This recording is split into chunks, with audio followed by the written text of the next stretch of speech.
Greetings everyone, welcome to this new episode. This is the first chapter of our second section in this course. This section is entitled Trying Design on Paper. So in this exercise, we are going to do some things with our pencil and our color.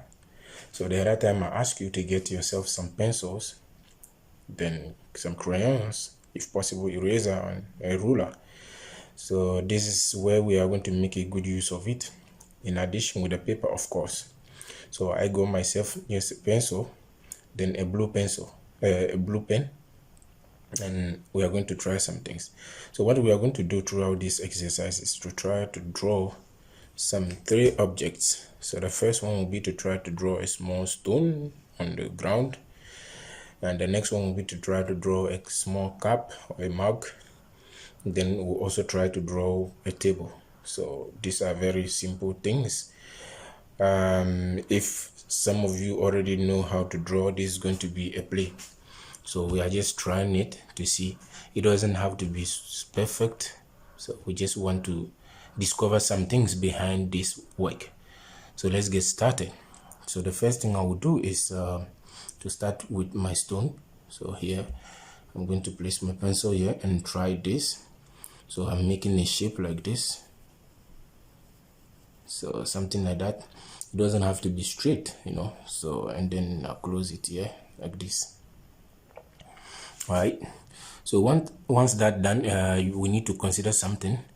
So as if you might see on my under my pencil, you can see that there's some shadow there, right? This little shadow, and if I move the device, it actually moves the shadow. So based on the angle in which the device is, or the light is coming from, the shadow gets casted in a different angle. So the principle here is the principle of light. Light always shines on every object. We can only see objects if there is light on them. So the more the light, the clearer we can see the object. So the more the light on the object, the clearer we can see it. And the less the light, the less we can also see the object. So it might feel like the object is in darkness. So what we are going to do is to always have in mind that we have this source of light always casting on the object. So the light will be coming from somewhere, try to cast on the object for us to see. Without it, we can't see. So if you have that light in mind, you will be able to think of how the object will look for an eye, because after all, seeing is just an illusion, So the light is what helps us to have that illusional view of the objects we see around us. So now we have the basic shape of our stone. The first thing, the second thing I will do is to try to imagine my light from maybe somewhere here. So I'm going to place the light here.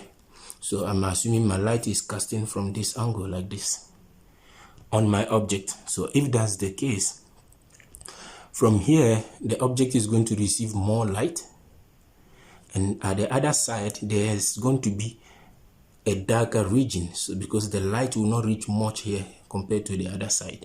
So what I'm going to do is to make this area, this line, a little bit thicker, right? Something like this, right? Something like this, to create that illusion that this area is not receiving much light. So in addition to that, I will also add some shadow. So something like this, to show that the object is also creating a shadow, because it's a little bit dull. So it will create this little shadow behind it like this, caused by the light. So around here, to make it look real, I will just add some small shade. And in here, this surface of the object too will not receive much light like the other side. So we'll add some small shade like this. So this is called the shade. So we'll do like that.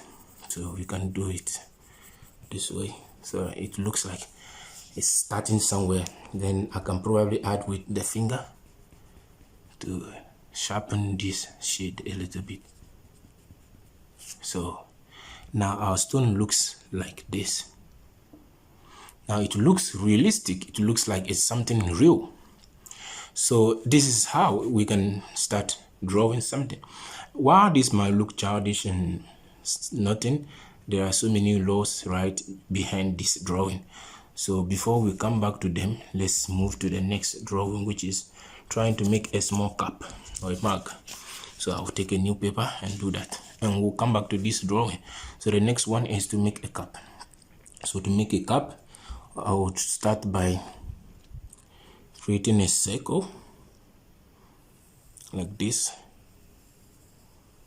So a little circle like this. So that's the top of the cup. So I'm going to make a very simple cup. So I'm going to have the sides like this, right?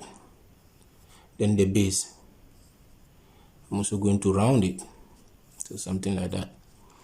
So still imagining my light somewhere here. So the cup is going to have the shade something like this somewhere from here, and all these areas above here are also going to be a little bit darker, right? So since the light is coming from the other side, so the cup is going to be a bit dark in this side. So we shouldn't forget to add the handle of the cup. So to add the handle of the cup, I might decide to place it here or here, but because I still want the cup handle to enjoy the shadow so that it will look thicker and then more visible, I would prefer to place it here.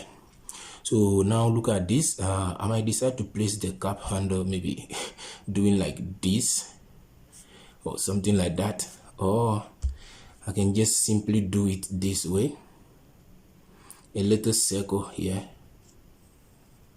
like this, right? So a little circle, and watch very well how I place this circle. So I'm going to make sure it looks really thick so that we get that feeling of it receiving the shadow. So the same thing, we'll get a little shadow here, this side, coming from the light. So now it has that feeling of being on the ground and being receiving light. So maybe let me add something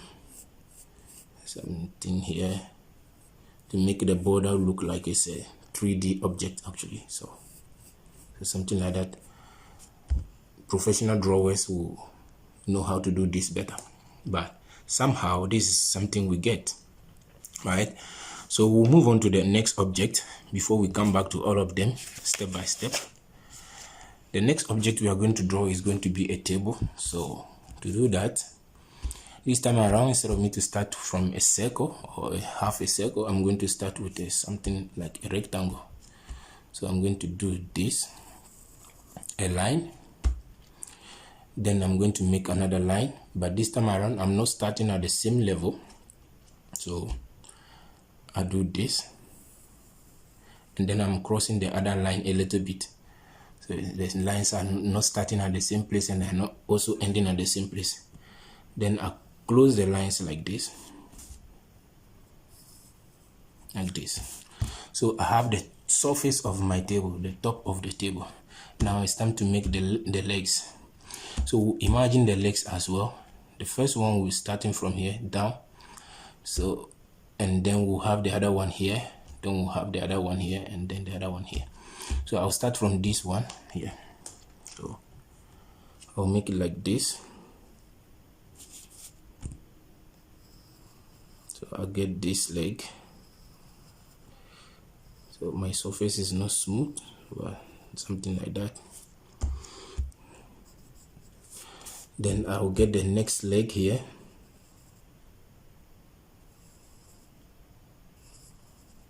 So something like this. Then the third leg will be somewhere here. The lines are not straight, so somewhere here as well. Good. Then the other leg, the fourth leg, will be something that is coming from behind here and showing up a little bit here. So it won't be that tall, so it will show up a little bit here. Right, something like that. So then we have this. Now I will try to double the top here too, for it to look something like that, like the surface has some width, you know. So I'll still imagine my light in the other angle, so the other side. So I'm going to make these areas thicker. These legs, I'm going to make them thicker. So I'm sure you can do better than this, but this is to show you some principles. Right, so this area will not have much light, so these legs will cast more shadow, so something like that. And this one's the shadow will be a little bit light, something like that. All right, so we have a table that looks like it's standing on the floor. All right, so maybe let me add something here too from this side, because the light is here, so it looks like. So if you imagine that light actually casting on the image, you can understand the shade that is a bit thicker at the right side. So we just did 3 drawings, right? So the first one is the stone, the second one is the cup, and the third one is the table. So what are we trying to do with this is, I want us to understand that whatever we do or whatever we see, either a real life picture, a drawing, or a design made with a computer, it is all about illusion. It is all about giving the eyes the illusion that they are seeing something. And in order to perfectly give that illusion, which nature is very good at, we human beings, we have to understand how nature does that through rules and principles.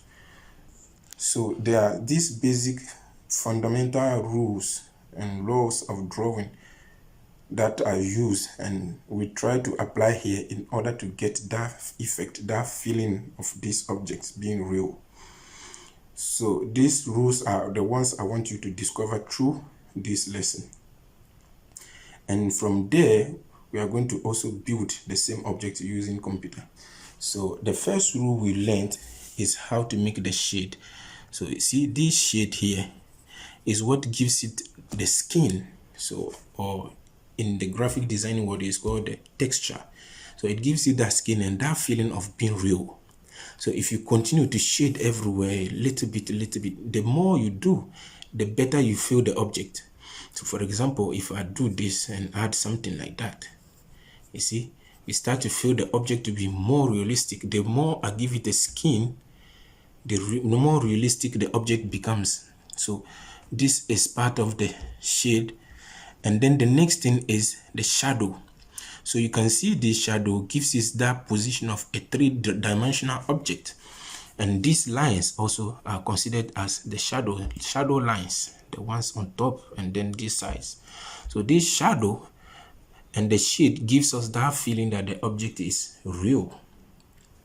Then we have the contour lines. So let me write them. The first thing is shade. First thing is shade. Then we have shadow.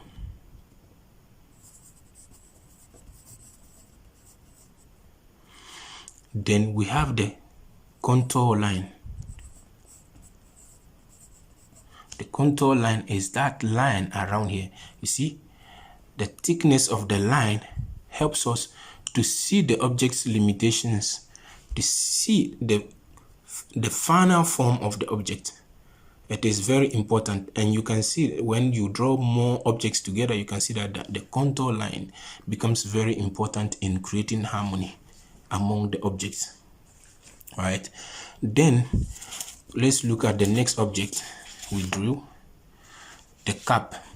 So we apply the same principles of the shadow, the shade, right? The shadow, the shade, and then the contour line, which the light helps us do. And the reason why I insisted on having the cap is also to have this shape, the circles. right, to have the circle. So we learn how to create a circle. And in addition to that, here you can see another principle. If you look at this handle, it is also a circle, because if you try to complete it, you also get a circle around here. But it is half a circle actually that is used. But how the circle is placed is very important. So the circle is placed in a smaller size compared to the big cap itself, so that it has that feeling of actually participating or being an object that starts behind the big object here, right? So this is kind of principle. This principle is called placement.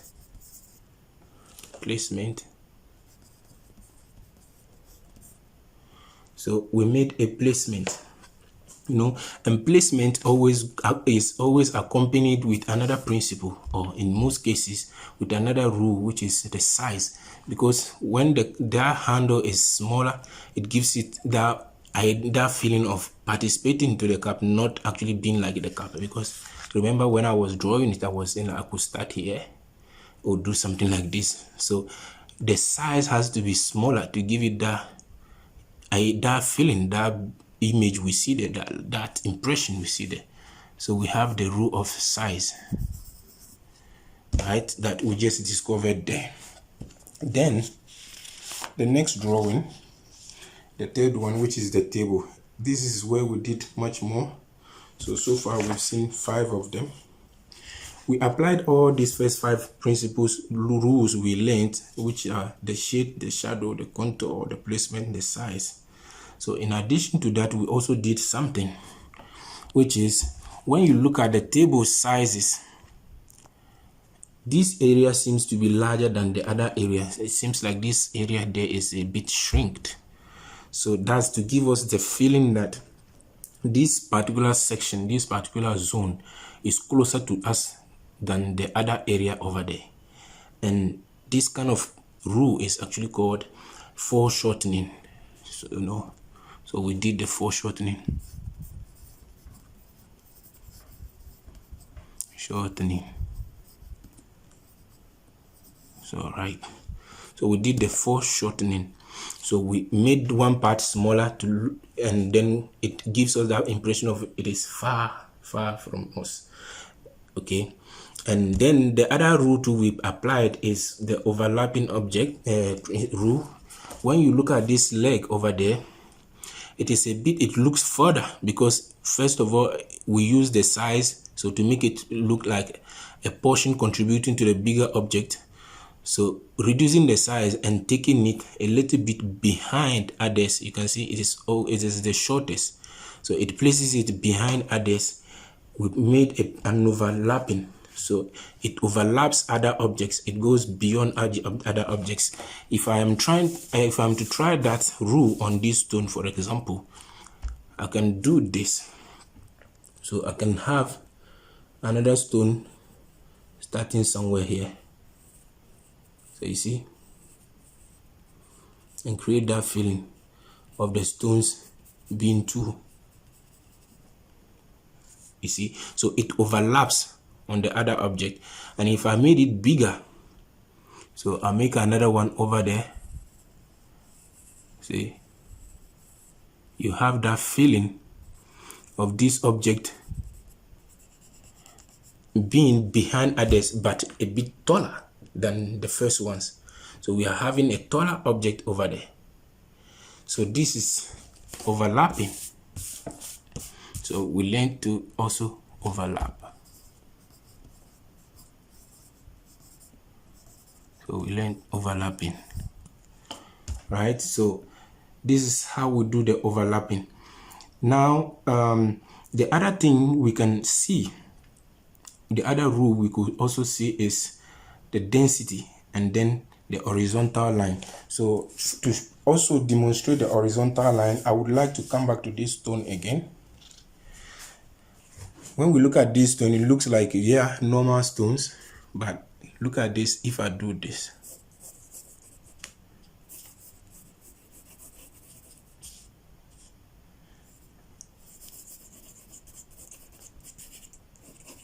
so I add a horizontal line.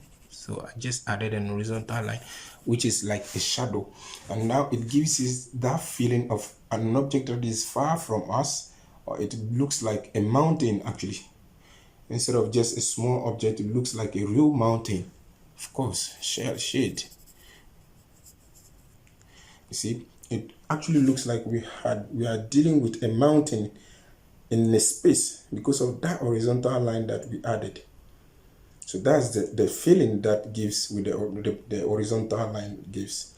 Also, in some cases, if we do that on the cap, for example, and then I place something like this, you see, it will look like we have space. We have space. Not necessarily one line like this, but it might be something else. It might be another shape you use to create that horizontal line. And it gives you that feeling of space. You can see that. So the next rule, which is the last one, is the density. So density.